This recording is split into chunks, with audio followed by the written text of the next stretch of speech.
Okay, so welcome to my tournament report slash deck tech for week 2 of ProQuest. I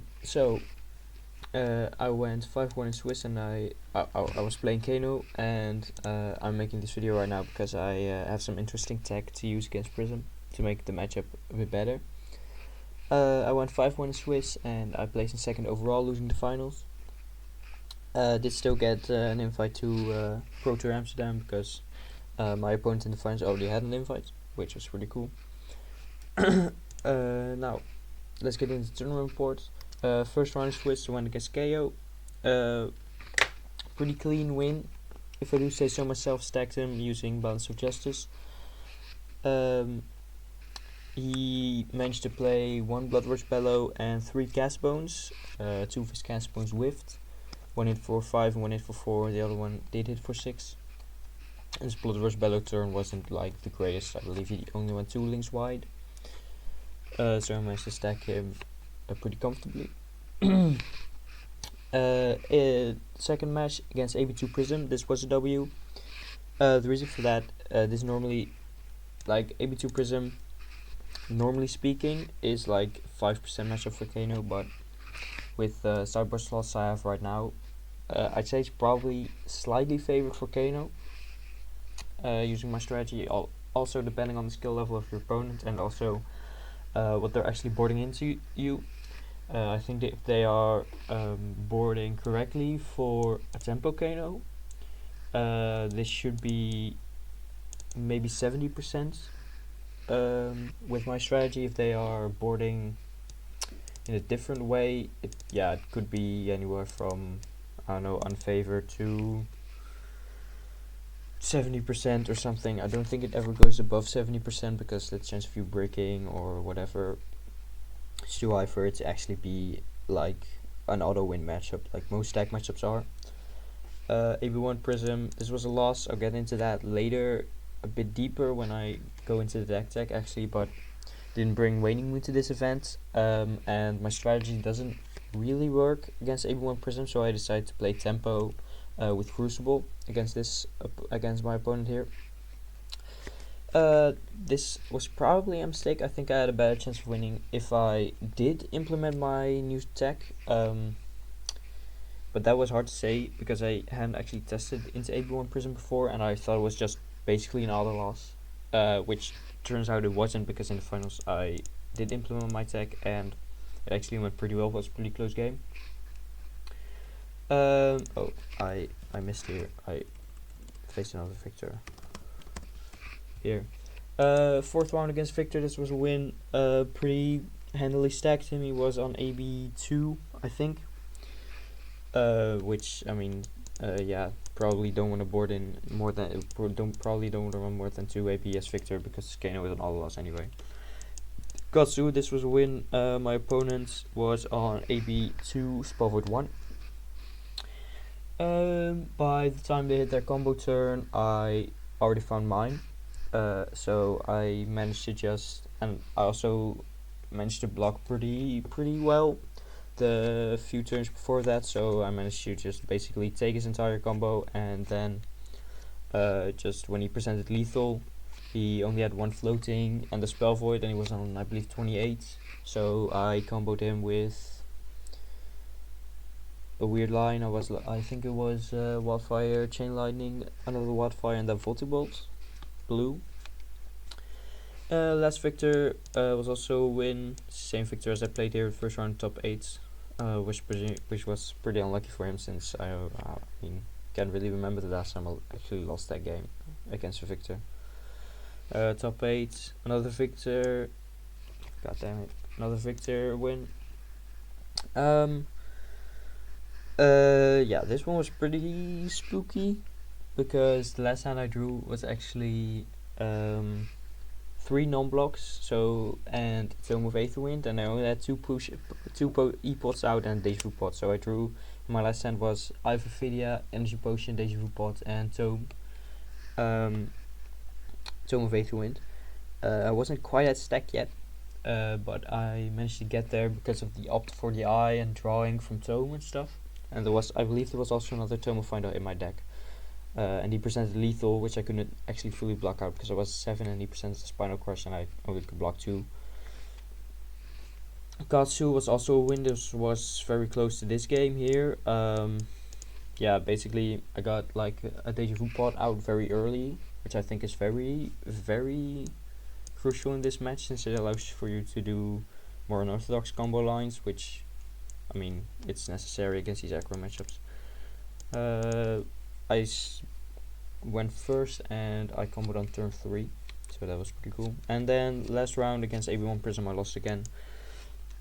This time I did board into tech, and I was one hand shy of getting to stack, but he also already had 2 angels on board, so I don't know, probably would not have won that one even if I had an extra turn, but maybe. Could have probably got rid of 1 angel, and I think I had 2 wildfires in stack, or 3. If I had 3 in stack, I could have won that, but if I had 2, yeah, it's a loss because he has more angels than I have wildfires. Let's get into deck tech right now. I was playing Kano, as I said before. Playing Balance of Justice for the stack matchup against KO. Standard equipment suite is Crucible, Tunic, Rags, Storm Striders, and Metacarpers.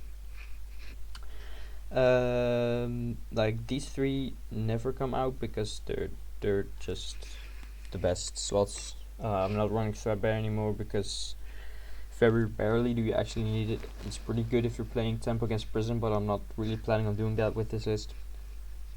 As you can see, Crown and Talishar, these are both for Prism. You can skip ahead to the sideboard real quick. I also have 6 poppers here. So what I'm doing is I'm boarding in 12 slots against Prism, 12 defensive cards. And I'm playing Crown and Talishar. So the idea is you can stack by getting, if they're on AB2, it's a lot easier because you can basically get 3 turns with 3 card hands if you use like your poppers to like basically negate their turn practically. And you can use Crown, Standing Order, Sinks, and Oasis. By pitching 2 Oasis to actually get cards to the bottom. It's pretty awkward with like not having Crucible, since you need Talishar to get rid of Genesis. You can also use Talishar. I found that most of the time Prisms will see 2 Genesis over the course of a game if you keep up 1 Talishar use, basically, since you can only use it 3 times. For that, you can use the other 2 to get rid of either Angels or a Passing Mars or a Piece of Reality or something if they play that. So the idea is you use your defensive cards to get the stack and to also get cards to the bottom, because you don't have Crucible, it's super awkward. You can't just like block 3 cards and then pitch your wildfire to the bottom or something, because there's nothing you can pitch to. So you have to do some shenanigans. It's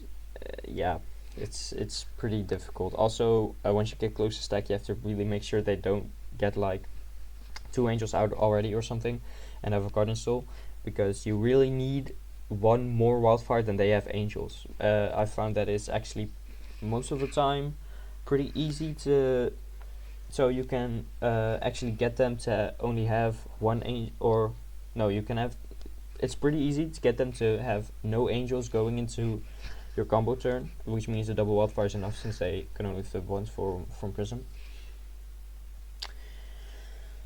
And then the rest of the deck is pretty standard. I think the main board, the blues are a bit weird. I'm testing out. I like Foreboding Bolt a lot because if you blind flip it on like a non-combo turn, it actually does something useful. This one Aether Dart is probably going to be a sap, but yeah, Aether Dart is not really relevant anymore because Droma is gone, and I think it's not really necessary against Kasai with 2 health allies. I think this one Aether Dart is going to be 1 sap, but I'll probably keep the last one as an Aether Dart, or maybe I'll change it to a Foreboding Bolt. I have to see.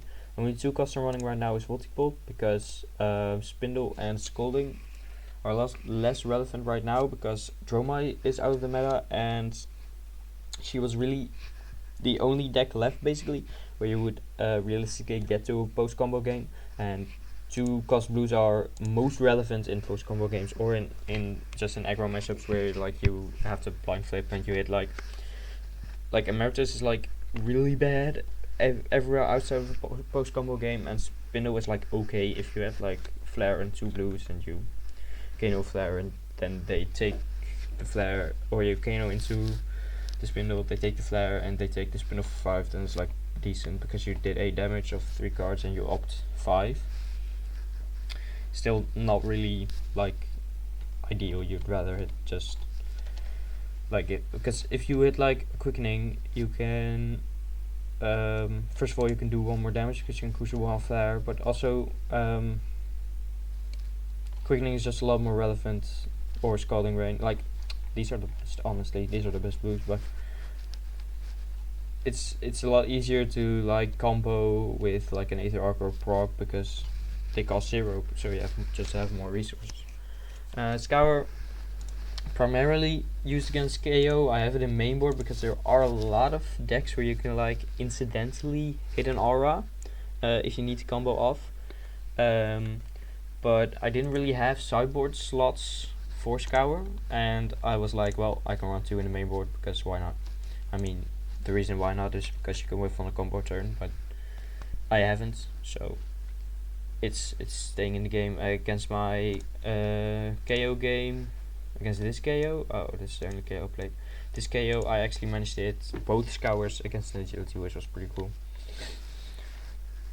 As for the rest of the main board, Swells, it's just the best rate for a card we have right now. Snapback isn't really relevant since it's best against aggro games, and there really aren't any aggro games like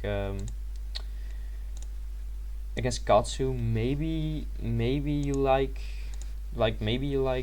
Snapback, but there are a lot of Katsus on AB3, and Swell is just better against AB3. Chain Lightning, hot take right here. If you don't have 1 Chain Lightning in your deck, you're kind of trolling, in my opinion, of course. This is obviously not actually true, but I won this Katsu game. I won because of Chain Lightning.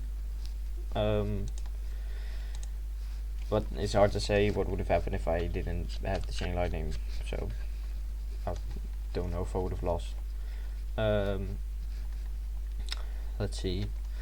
After yeah, that's I guess all of the relevant stuff. The most important thing is the poppers against Prism. Oh, don't have Waning Moon in the list. The reason I don't have Waning Moon in the list is because when I was building this deck, I was like, okay, if I come against the Prism and I know he's on AB1, I'll just board in my tempo plan, and then I'll still be like relatively even.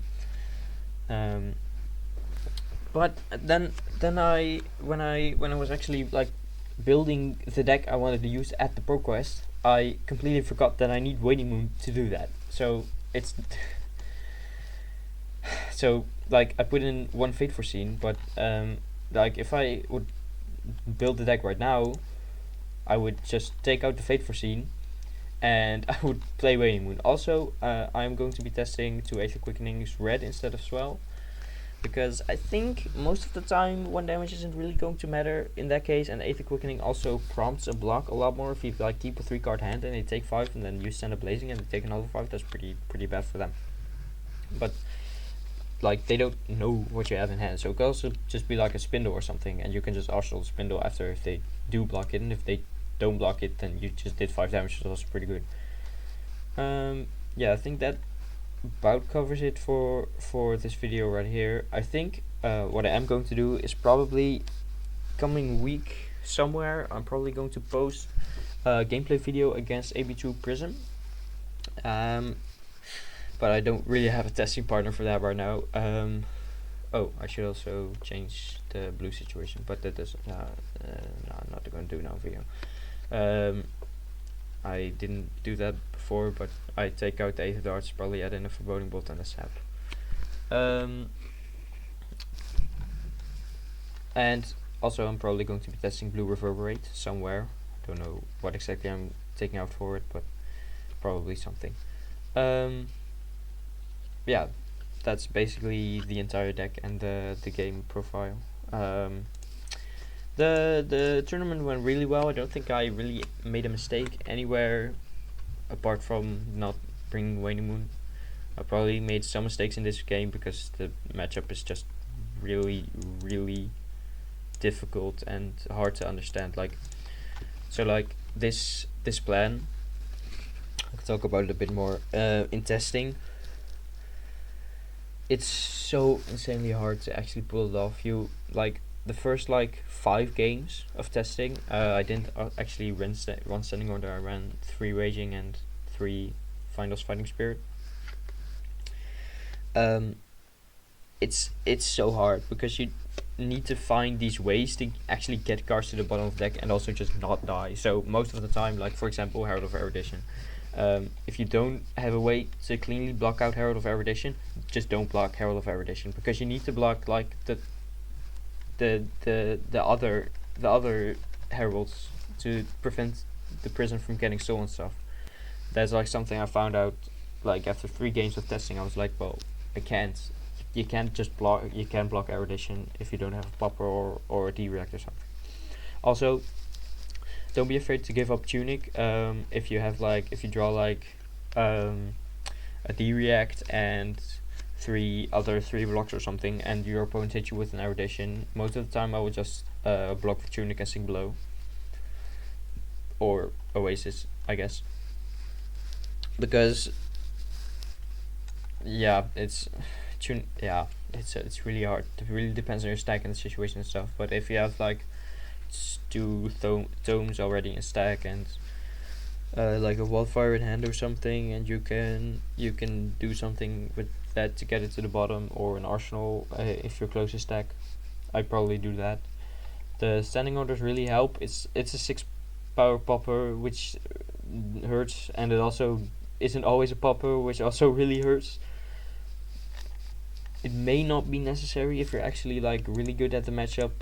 You might be able to get away with running 3 of these and 3 of these and still being able to stack assistantly, but I wasn't, and I mean, I'm not the best Kano player in the world, but I am pretty good. You need to like it. I was running Skullcap before also, because you can block 2 breakpoints, but not worth. You need to be able to get cards to the bottom of your deck. And these are the really only consistent ways I found this. If he, my dream for expansion slot card, or just card in part of Misspell, is just generic weapon that costs 1 and attacks for 1 or something, because then we can get rid of this fucking bullshit card which goes away after 3 uses and is basically useless. But you need it because Genesis just kills you if they get it out. I mean, that's basically it. Oh, also, you can attack with this into an angel and it'll die, which is pretty cool. It's good to use it that way. Don't be afraid to. Yeah, that's basically it, I think. Don't really have anything else to say. If anyone tests this and finds something that is better, or finds that it doesn't work if Prism has a particular game plan, because I only tested it against myself as Prism, and I'm not a Prism player, so I don't know if I played the matchup correctly. If anyone finds something that completely breaks this, because I'd also rather not spend 8 slots just on Prism. Well, 9 actually, if we include Waning Moon. I love to hear it, because this is definitely not the best thing. Also, it just straight up doesn't really work against AB1. I was playing against Ian Zhang here, who is one of the best players on Prism probably in the world, I'd say. So, I mean, that probably contributed to my loss, but I don't know. If the Prism is less experienced, you can win this. This is probably, if you play perfectly, basically guaranteed W, even against a really good Prism player. Unless they know you're on this planet, they board specifically for that. They can board more with other good things that normally you would play against something that has a lot of poppers. I don't know. That's basically the deck, I think. But if anyone has any other things, I was thinking about running like these cards, specifically this one. No, not this one. This one. Set of Metacarpus, but I don't think it's worth it. You can pay one time to get a card to the bottom of your deck, and then also up one, and block a breakpoint. Don't think it's worth it, but I haven't tested it. I also don't know what I would take out of the deck for it. Yeah, this instead of Crown is definitely not worth. I don't know. That's really it. I'll have the gameplay videos out as soon as I find like someone who wants to test with me. If you do want to test with me on AB2 Prism, feel free to leave a comment or something. Or reach out to me on Discord. My name is also Catpower on Discord. I am very active in the Kano Discord, in the purple Discord, so that's fine, I guess. Goodbye. I'll have the gameplay video posted soon-ish, I guess.